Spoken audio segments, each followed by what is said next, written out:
जो देख रहे थे इनका रुख क्या है और क्या है, लगने लग गया था कि ये चाहते हैं कि असेंबली चले ही नहीं।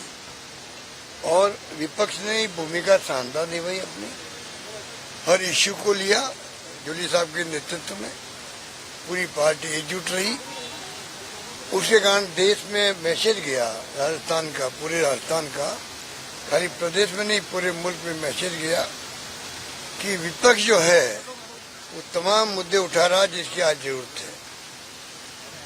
और अतिवृष्टि का मुद्दे बड़ा था। मुझे आश्चर्य होता है कि जो पार्लियामेंट सेशन चलता है असेंबली का, तो जो बर्निंग इश्यू होते हैं उनको सरकार खुद शिव मोटो उठाती है। अतिवृष्टि हो गई मान लीजिए, तो सरकार को कहना चाहिए कि हम अपना स्टेटमेंट देंगे और उस पर बहस करवाएंगे।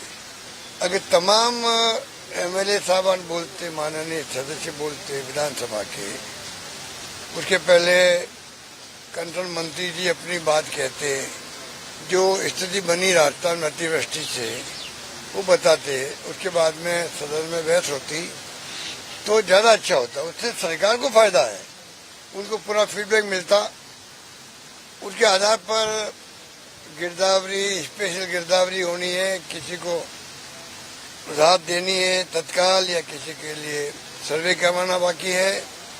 अलग अलग जिलों की अलग अलग स्थिति है, पर स्थिति अजीब सी बन गई है।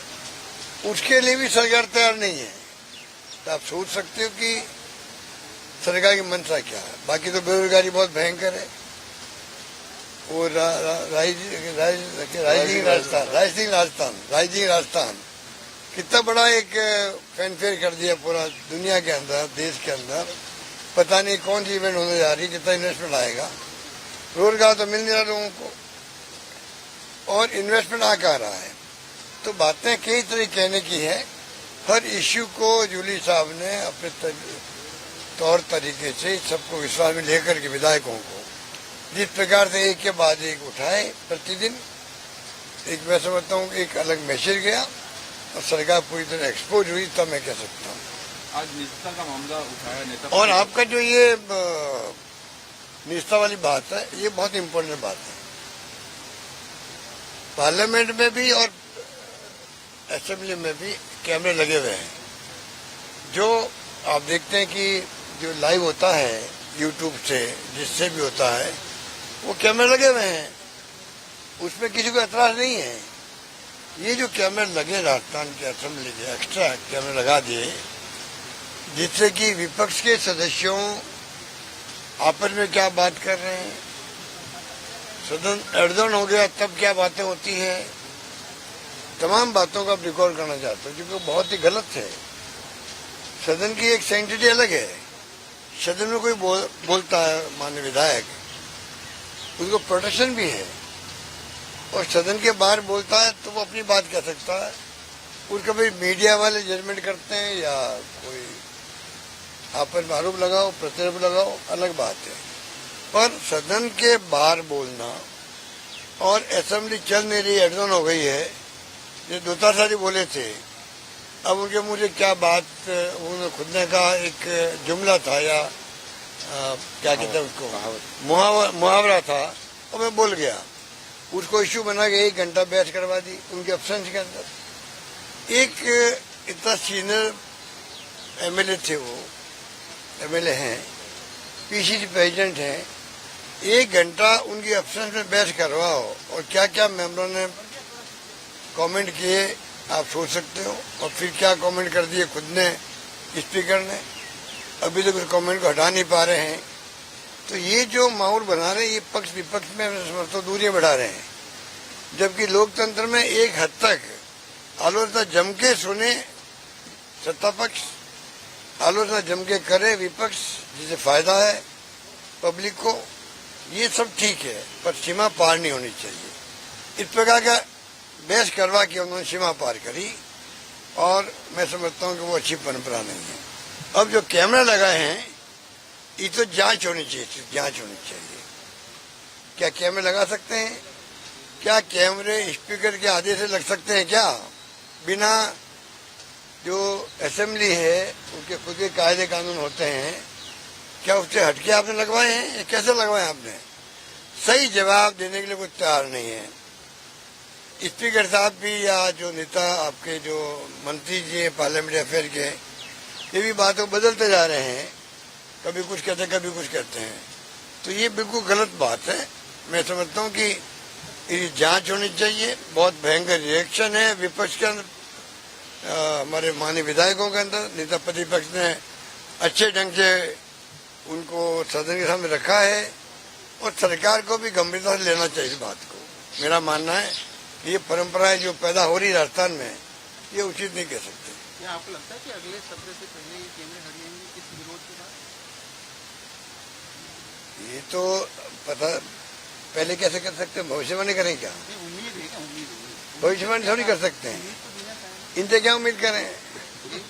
इनके जो तौर तरीके देश में चल रहे हैं, देश में पूरा ध्रुवीकरण कर रखा है, जुडिशरी दबाव में, चुनाव आयोग दबाव में, जो राहुल गांधी जी बार बार बोलते हैं वोट चोरी क्यों बोलते हैं, वो दबाव के अंदर काम कर रहा है। और एजेंसी आपको मालूम है, इनकम टैक्स हो चाहे वो सीबीआई हो या ईडी हो, उनके तमाशे अलग हैं। ये बात हम कई बार कह चुके हैं। तो इनसे क्या उम्मीद करें कि भविष्य में क्या करेंगे, पर दबाव देने में विपक्ष ने कोई कमी नहीं रखी, तब मैं कह सकता हूँ। अब देखते हैं ये क्या करते हैं। हो सकता है जूली साहब निर्णय करे कि इसको हम आगे कैसे बढ़ाएं। ये नेता सदन के हैं, उनके ऊपर हमने सबने छोड़ रखा है।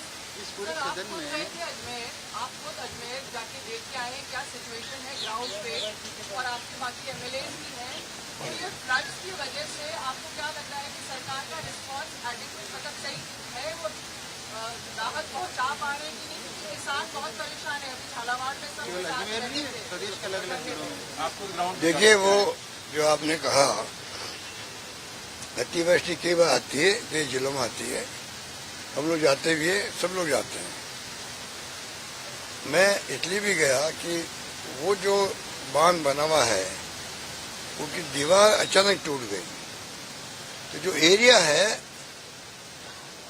उनको इतना विश्वास नहीं था कि बरसात तो इतनी बरसात हो रही थी, इतनी नहीं हो रही थी, घरों में पानी भर जाएगा अचानक, पानी वो आया बांध का। तो इस स्थिति को अलग ढंग से लेना चाहिए था, वो नहीं लिया गया। स्पीकर साहब जाके आए, घंटे पर घूम के आ गए, अलग बात है, पर वहां शिकायत उनकी भी करी हमारे सामने। हमने कोई आरोप नहीं लगाया स्पीकर साहब पे या मुख्यमंत्री पे, दोनों से मैंने बातचीत करी। भाई यहाँ के लोग ये बातें कह रहे हैं, मैं आया हूँ और मैंने महसूस किया कि आप इसको स्पेशल केस समझें, ये मामूली केस नहीं है, क्योंकि लोगों की आंखों में आंसू मैंने से कहीं देखे ही नहीं। क्या आपको बता सकता हूँ मैं कि कोई सोच नहीं सकता, महिलाएं भी आदमी भी पकड़ पकड़ के आप इधर चलो उधर चलो उधर चलो। डिप्टी सीएम दिया कुमारी गई थी और मैंने रिपोर्टिंग पढ़ी अखबार के अंदर, वही उनके साथ में हुआ। इतने लोग गुस्से में भी हैं, दुखी भी हैं, परेशान भी हैं और चिंतित भी हैं। वो हालात उस इलाके में बने हुए हैं। मैंने सीएम साहब को भी कहा आपको स्पेशल टीम भेजो वहां पर और सर्वे दोबारा करवाओ। मैंने कलेक्टर को भी कहा सर्वे दोबारा करवाओ इसका, क्योंकि ये स्थिति मामूली नहीं। 7 घरों में ज्यादा नुकसान है, 100-150 में ज्यादा नुकसान, ऐसा सर्वे नहीं है। ये सर्वे प्रति घर की कहानी क्या है, किस प्रकार का उनको नुकसान हुआ है, वो सर्वे स्पेशल हो, कोई पैकेज स्पेशल मिले स्टेट गवर्नमेंट से, तब जाके उनको राहत हो पाएगी। और यही बात मैंने उनको समझाई, वो बहुत उग्र थे। मुझे माइक लेना पड़ा होमगार्ड वालों का, मैं गाड़ी पे खड़ा हुआ, मुझे कहना पड़ा भाई हम तो विपक्ष में हैं, आपकी बात पहुंचाएंगे स्पीकर साहब को भी, सीएम साहब को भी, अन्य अधिकारियों को भी, और इतना आपको विश्वास दिलाते हैं कि आपकी भावना हम पहुंचाएंगे और स्पेशल गिरदावरी की मांग करेंगे और प्रत्येक घर का अलग सर्वे हो, तब जाकर के जो स्पेशल पैकेज मिलेगा सरकार से, तो जाके आपको असली राहत मिल सकती है। मेरा मानना, आज ही मेरा मानना वही है। सर आपको लगता है पूरे राजस्थान में स्पेशल गिरदावरी होनी चाहिए अतिवृष्टि को देखते हुए? भाई जहाँ जहाँ जरूरत है करनी चाहिए, समय पे करनी चाहिए, समय पे राहत देनी चाहिए। अब जब इनके पेमेंट ही बाकी है, ठेकेदारों का अलग पेमेंट बाकी है, हर विभाग में पेमेंट बाकी है, और तो और नरेगा में पेमेंट बाकी हो 6-6 महीने का, उसका आप सोच सकते हो क्या हो रहा है राजस्थान के अंदर। 6 महीने बाकी हो, नरेगा काम नहीं। जो सबसे गरीब तबका कौन है देश के अंदर? नरेगा मजदूर है। उनको काम नहीं मिल पा रहा है, उनके पेमेंट नहीं हो रहे हैं। आप बताइए फिर क्या हो रहा है, क्या चल रहा है राजस्थान के अंदर? सरकार क्यों बचाएगी आपको? तो सत्र की मांग है। सत्र बुलाया जाना चाहिए ताकि ये तो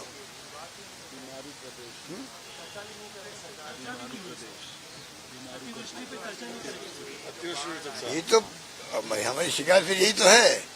शिव मोटो खुद को आगे आना चाहिए था, यूं कह रहा हूं आपको। ये मामले पार्लियामेंट में ऐसे ही होता है, कोई ऐसी घटना हो जाती है, मान लीजिए खुद सरकार पहल करती है, शिव मोटो बहस की शुरुआत वही करती है, अपने स्टेटमेंट पढ़ती है, उसके बाद में नंबर अपनी बात कहते हैं। हमें तो कुछ नहीं हो रहा है यहाँ पे तो, और दोष देते हैं विपक्ष को। अगर आप ये वीडियो YouTube पर देख रहे हैं तो हमारे चैनल को सब्सक्राइब कर बेल आइकन दबाएं, और Facebook पर देख रहे हैं तो हमारे पेज को लाइक करें।